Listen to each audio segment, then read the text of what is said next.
सभी को जय मसीह की प्रभु के नाम की महिमा हो। कैसे हैं आप सब लोग? मुझे उम्मीद है आप सब आनंदित होंगे प्रभु में।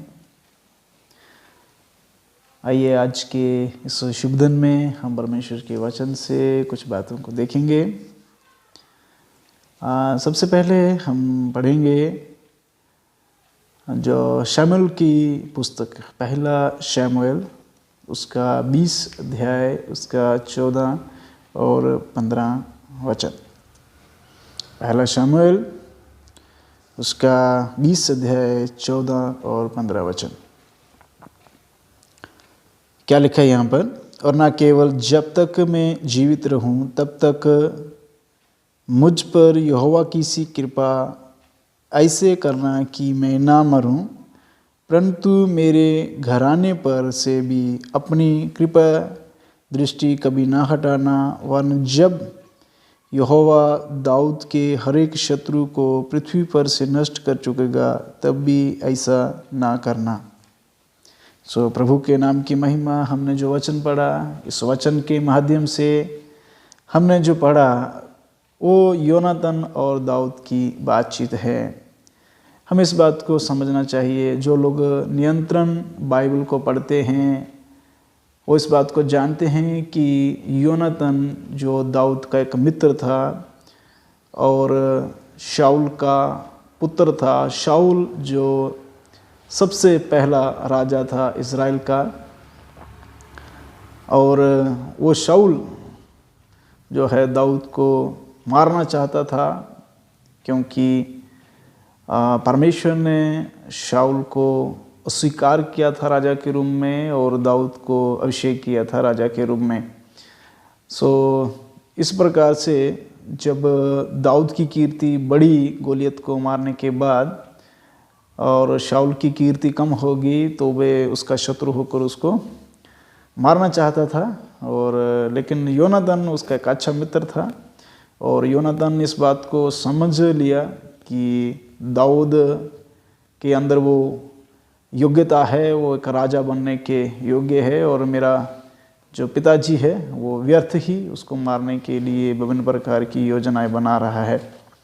तो ये सब सच्चाई जब योनातान को समझ में आ गई तो उसने दाऊद के साथ एक वादा करने के लिए उसको कहा कि जब तक मैं जीवित हूँ तब तक मुझ पर परमेश्वर की सी कृपा बना के रखना, और उसके बाद क्या करना है, मेरे घराने पर भी कृपा दृष्टि जो है बना के रखना है। जब राजा को उसके सारे शत्रुओं से विश्राम मिले, जब राजा का राज्य जो स्थापित हो जाए। तो इस बात को हम इस प्रकार से पढ़ते हैं। और सच में राजा दाऊद जब पूरे इज़राइल पर राज्य करने लगा और काफ़ी लड़ाइयाँ भी उसने लड़ी, और एक समय ऐसा आ गया जब राज्य थोड़ा स्थिर हो गया, तो उस समय राजा दाऊद ने क्या किया उस बात को हम पढ़ेंगे। दूसरा शमूएल उसका 9 अध्याय उसका 3 वचन, वहाँ पर हम देखते हैं। राजा ने पूछा, क्या शाऊल के घराने में से कोई अब तक बचा है जिसको मैं परमेश्वर की सी प्रीति दिखाऊं? सीबा ने राजा से कहा, हाँ, योनातान का एक बेटा तो है जो लंगड़ा है। तो मेरे प्रियो, जो हमने दाऊद और योनातान ने जो वादा किया था आपस में, उस वादे के आधार पर हम देखते हैं कि राजा दाऊद, हम इस 9 अध्याय 1 वचन से लेकर जब 13 वचन तक पढ़ेंगे तो हम यहाँ पर इस बात को देख सकते हैं कि दाऊद ने पूछा, क्या शाऊल के घराने में से कोई अब तक बचा है जिसको मैं योनातान के कारण प्रीति दिखाऊं। ये जो वचन हमने पढ़ा है कि प्रीति दिखाऊं करके, जो प्रभु का जो वचन हमने पढ़ा है, उस वचन को हमें ध्यान से देखना है। ये वचन जो है वो 9 अध्याय की 1 वचन है। इसी के साथ हम जब आगे बढ़ते हैं तो क्या होता है, जब हम 6 और 7 वचन पढ़ते हैं 9 अध्याय का, तो वहाँ पर लिखा है 6 और 7 वचन।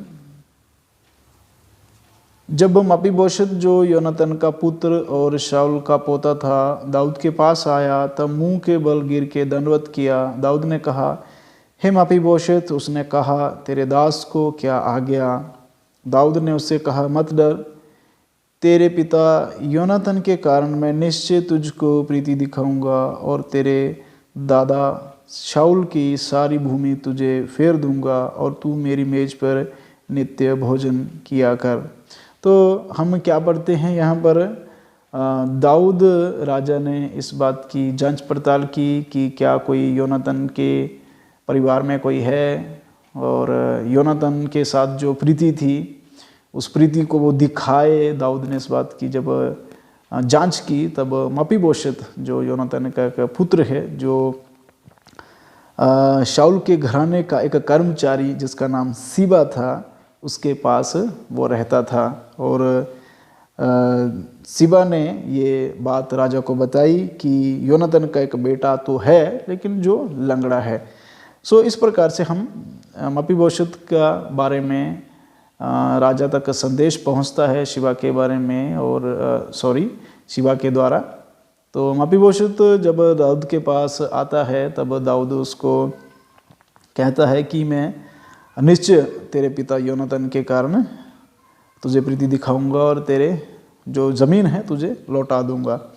और इस प्रकार से राजा ने जो मपीबोशेत की जो ज़मीन थी, शाऊल के घराने की जो ज़मीन थी, वो मपीबोशेत को उसने दे दी। आगे हम जब पढ़ते हैं 9 वचन से लेकर जब हम आगे पढ़ेंगे, तो वहाँ पर इस प्रकार से लिखा है, तब राजा ने शाऊल के कर्मचारी सीबा को बुलवाकर उससे कहा, जो कुछ शाऊल और उसके समस्त घराने का था वह मैंने तेरे स्वामी के पोते को दे दिया है।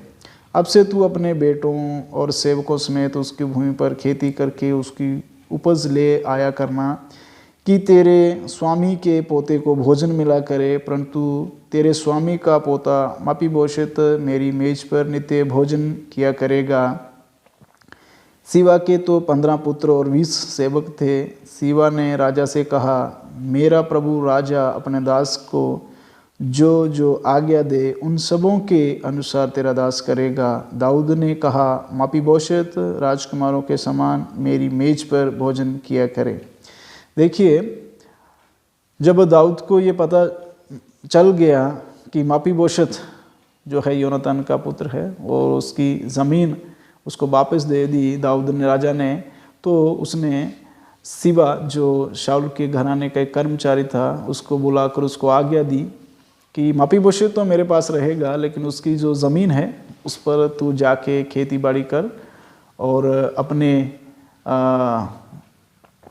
मालिक के पोते के लिए, शाऊल जो उसका मालिक था उसके पोते मपीबोशेत के लिए क्या करना, उपज लेकर आना है। तो हम सीबा के बारे में पढ़ते हैं। सीबा के बारे में क्या लिखा है कि सीबा के 15 पुत्र थे और 20 सेवक थे, यानी कि बहुत लोग थे जो खेती बाड़ी करने में सक्षम थे। और तो इस प्रकार से राजा ने उसको आज्ञा देकर कहा कि जाके खेती बाड़ी करो और उसकी उपज जो है मपीबोशेत के लिए यहाँ तक पहुँचाओ। और सीबा ने कहा, जी राजा जी, ज़रूर ऐसा ही मैं करूँगा।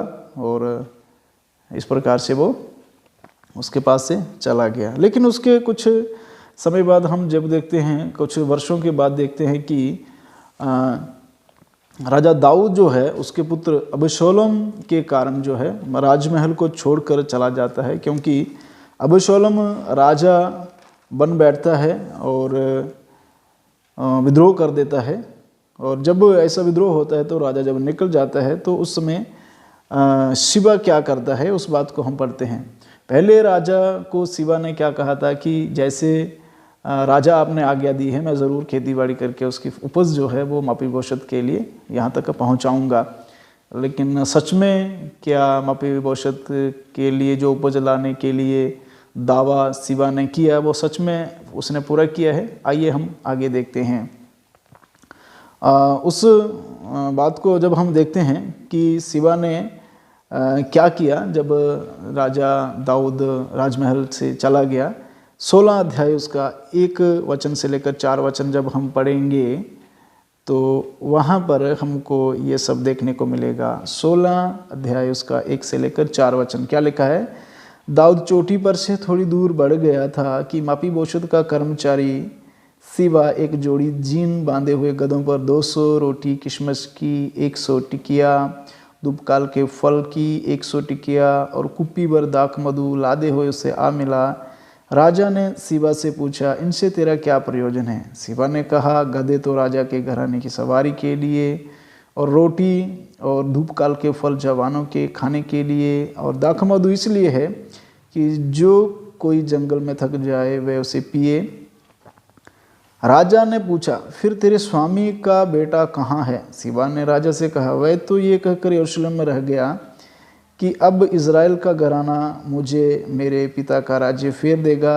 राजा ने सिबा से कहा, जो कुछ मपीबोशत का था वह सब तुझे मिल गया। सिबा ने कहा, प्रणाम हे प्रभु, हे राजा, मुझ पर तेरे अनुग्रह की दृष्टि बनी रहे। तो देखिए, सिबा को जो आज्ञा राजा के द्वारा मिली थी कि आप मपीबोशत के लिए उपज लेके आना है, जब राजा महल से निकल गया तो मपीबोशत तक वो उपज पहुंचाने की बजाय सिबा सीधा राजा दाऊद के पास जाता है और वहाँ पर जाकर कुछ सामग्री खाने की चीज़ें वो लेकर जाता है। तो राजा उससे पूछता है कि इन सब से क्या प्रयोजन है और तुम अकेले आए हो, तुम्हारा क्या कहते हैं उसको कि तुम यहाँ पर अकेले ही आए हो, तुम्हारा स्वामी का बेटा कहाँ है। दाऊद को चिंता थी मपीबोशत की और उसने पूछा, कहाँ है वो। तो सिबा ने राजा से कहा, वह तो यरूशलेम में है और इसलिए यरूशलेम में है कि वो कहता है कि अब मैं राजा बन जाऊंगा, अब मेरा हाथ में सब कुछ आ जाएगा। तो जब ये बात राजा दाऊद को सिबा ने बताई तो दाऊद राजा ने सिबा को कहा कि ठीक है, जो कुछ मपीबोशत था वो सब तुम्हारा हो गया, वो उसको अपने अधिकार में ले लो। तो इस प्रकार से सिबा उसको राजा को धन्यवाद करता है और प्रणाम करके चला जाता है और कहता है कि राजा, आपकी कृपा दृष्टि मुझ पर और आपके अनुग्रह की दृष्टि मुझ पर बनी रहे, इस बात को। लेकिन क्या सिबा ने जो आकर यहाँ पर कहा कि वो राजा बनना चाहता है, क्या ये सच है? इससे पहले कि हम इस बात को जानें, आइए हम 19 अध्याय की ओर चलते हैं। दूसरा शमूएल उसका 19 अध्याय उसका 24 वचन से लेकर जब हम पढ़ेंगे 30 वचन तक, तब हम इस बात को समझ सकते हैं। क्या लिखा है। तब शाऊल का पोता मपीबोशत राजा से भेंट करने को आया। उसने राजा के चले आने के दिन से उसके कुशल सेम से फिर आने के दिन तक ना तो अपने पाँव के नाखून काटे और ना अपनी दाढ़ी बनवाई और ना अपने कपड़े धुलवाए थे। जब यरूशलेमी राजा से मिलने को गए तब राजा ने उससे पूछा, हे मपीबोशत, तू मेरे संग क्यों नहीं गया था? उसने कहा, हे मेरे प्रभु, हे राजा, मेरे कर्मचारी ने मुझे धोखा दिया था। तेरा दास जो पंगु है, इसलिए तेरे दास ने सोचा मैं गधे पर काठी कसवा कर उस पर चढ़ राजा के साथ चला जाऊंगा। और मेरे कर्मचारी ने मेरे प्रभु राजा के सामने मेरी चुगली खाई, परंतु मेरा प्रभु राजा परमेश्वर के दूत के समान है और जो कुछ तुझे बाए वही कर। देखिए 27 वचन तक जब हम पढ़ते हैं तो हम यहाँ पर क्या पाते हैं। सिबा ने क्या कहा मपीबोशत के बारे में कि वो कहता है कि मैं राजा बन जाऊंगा, लेकिन सत्य क्या था? सच ये है कि वो तो लंगड़ा था और खुद कुछ कर्म पाने में वो सक्षम नहीं था, इसलिए उसने ये सोचा था कि वो एक गधे पर काठी कसवाकर राजा के पास जाएगा। लेकिन सिबा जो उसका कर्मचारी था उसने उसे धोखा दिया। और उसका प्रूफ क्या है कि सच में मपीबोशत को राजा की चिंता थी? उसका प्रूफ ये है कि जब तक राजा कुशल सेम से वापस यरूशलेम नहीं आया तब तक ना तो उसने अपने नाखून काटे, ना दाढ़ी बनवाई और ना ही अपने कपड़े धुलवाए थे। एक बहुत ही दुख में उसने समय बिताया। राजा के कुशल क्षेम से लौटने के लिए ज़रूर उसने एक विनती इस प्रकार से परमेश्वर के सामने की होगी कि हमारा राजा ज़रूर अच्छे से वापस आ जाए। और जब हम देखते हैं कि राजा अच्छे से जब वापस सुरक्षित यरूशलेम में आ जाता है, तब वो उससे बात करता है, और जब बात करने के समय सारी बात वो बता देता है। लेकिन वो ये नहीं कहता कि देखिए मपीबोशत क्या कहता है कि राजा जो है वो परमेश्वर के दूत के समान है, जो कुछ तुझे वही कर। उसने ये नहीं कहा कि सिबा ने चुगली खाई है, सिबा को मार दे, ये कर दे, वो कर दे। लेकिन उसके विपरीत मपीबोशत क्या कहता है, क्या कहा उसने?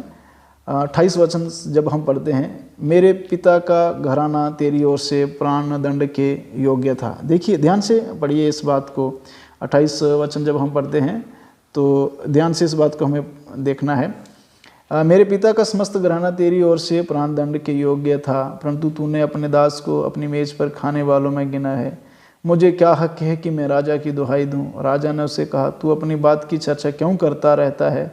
मेरी आज्ञा यह है कि उस भूमि को तुम और सिबा दोनों आपस में बांट लो। तब मपीबोशत ने राजा से कहा, मेरा प्रभु राजा जो कुशल क्षेम से अपने घर आया है, इसलिए सिबा ही सब कुछ ले ले। देखिए ये कितनी बड़ी बात है, जहाँ पर हम देखते हैं कि ये जो सिबा है किस प्रकार से मपीबोशत की ज़मीन हड़पने के लिए झूठ बोलता है।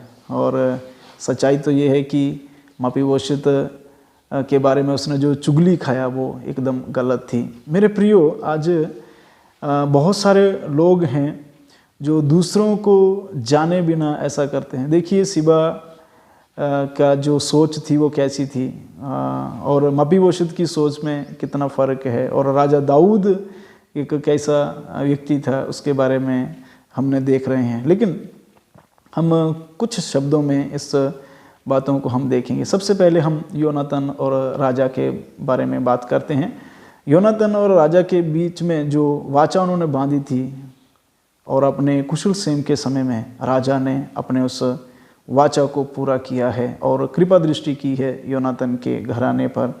मेरे प्रियो, हम में से भी हर एक व्यक्ति जो हम वादे करते हैं, देखिए आज बहुत सारे विश्वासी लोग एक दूसरों से वादे करते हैं, और सेवक लोग भी विश्वासियों के साथ वादे करते हैं। देखिए जब आप वादा को पूरा कर सकते हैं तो ज़रूर करिए, यदि नहीं कर सकते तो मत कीजिए। लेकिन जब आप उनको साथ देने की बात करते हैं तो आपको ज़रूर उनका साथ देना चाहिए। यही हमें प्रभु का वचन सिखाता है।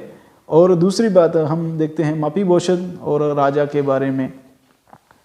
मपीबोशत के ऊपर जो कृपा दृष्टि राजा ने की, उस कृपा दृष्टि के बदले में मपीबोशत हमेशा क्या किया?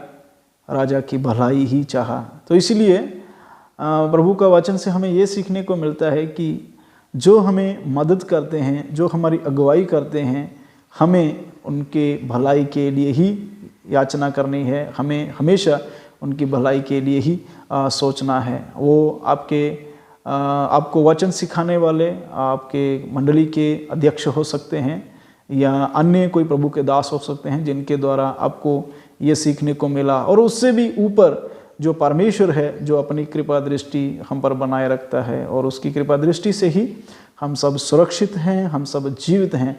सो हमें अपने परमेश्वर के प्रति वफादार होना चाहिए, और अपने उस अध्यक्ष के प्रति, उस अगुए के प्रति भी वफादार होना चाहिए, और जिनके द्वारा हमें इतना अच्छा मौका मिलता है परमेश्वर के वचन को सीखने का।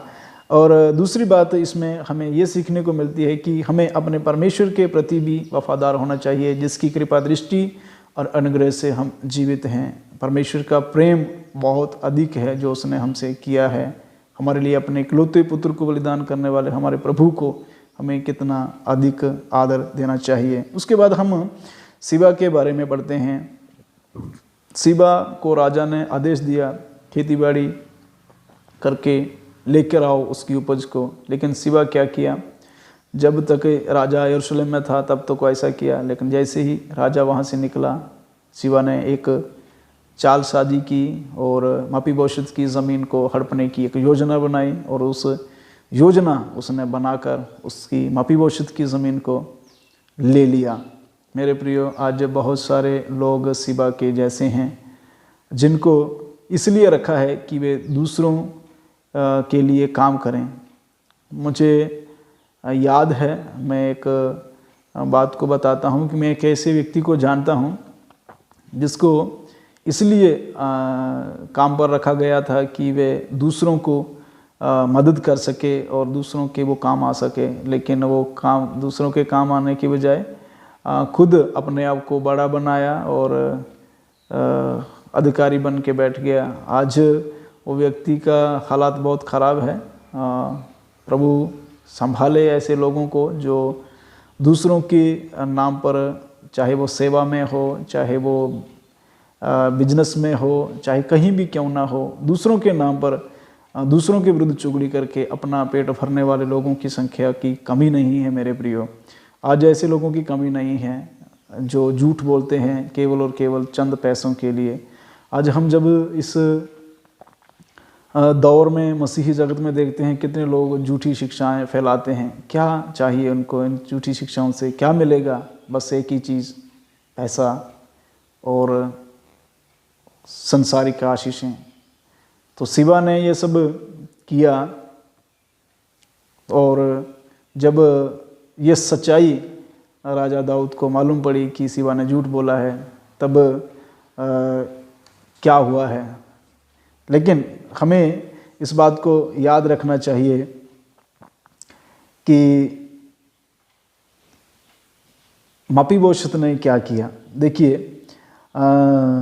राजा ने कहा ठीक है, शिवा ने झूठ बोला तो अभी तुम ये काम करो, वो आदि आदि कर लो, क्योंकि राजा ने दृढ़ता के साथ, अभी राजा है वो बदल नहीं सकता है, अभी वो अपने कहे हुए को टाल नहीं सकता है। तो इसलिए उसमें से एक थोड़ा सा निवारण उसने किया। क्या किया?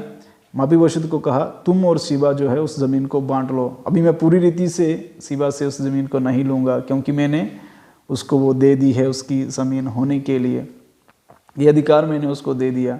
सो राजा ने जो वादा योनातान से किया है उसको भी पूरा किया, और राजा जो वादा मपीबोशत से किया उसको भी पूरा किया। राजा जो वादा शिवा से किया उसको भी पूरा करते हम देखते हैं। लेकिन यहाँ पर थोड़ी सी एक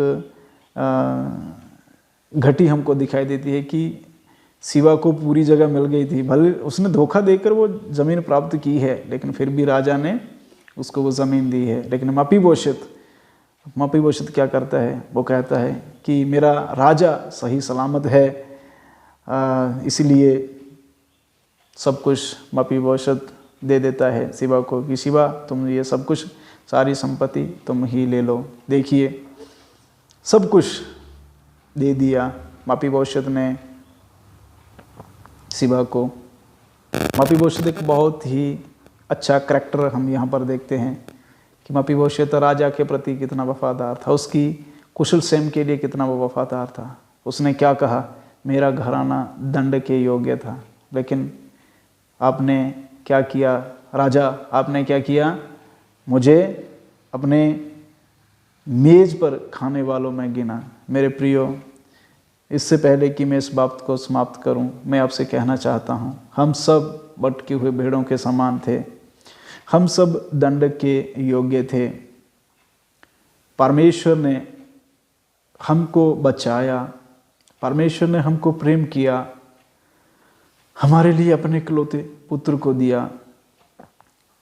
आज संसार की संपत्ति के लिए उस मुक्तिदाता प्रभु परमेश्वर के प्रेम को हमें ठुकराना नहीं है। शिवा के जैसे बहुत सारे लोग हैं। आज आप मसीह में विश्वासी हैं, चाहे आप सेवा करते हैं, ऐसे बहुत सारे लोग, शिवा के जैसे बहुत सारे लोग आपको विश्वासी के रूप में, सेवक के रूप में मिलेंगे, जो आपकी चीज़ों को आपसे छीनना चाहते हैं। लेकिन हमें शिवा के इस चरित्र को रखने वाले लोगों के सामने मपीबोशत के जैसा चरित्र प्रस्तुत करना है। प्रभु हमें सिखाता है, ले जाओ भाई, उनको लेने दो, हमारा परमेश्वर हमारे लिए काफ़ी है, वो हमारे लिए सब कुछ करके देगा। मैं आशा करता हूँ प्रभु जरूर इन वचनों के द्वारा आपको आशीर्वाद करे। सबको जय मसीह की।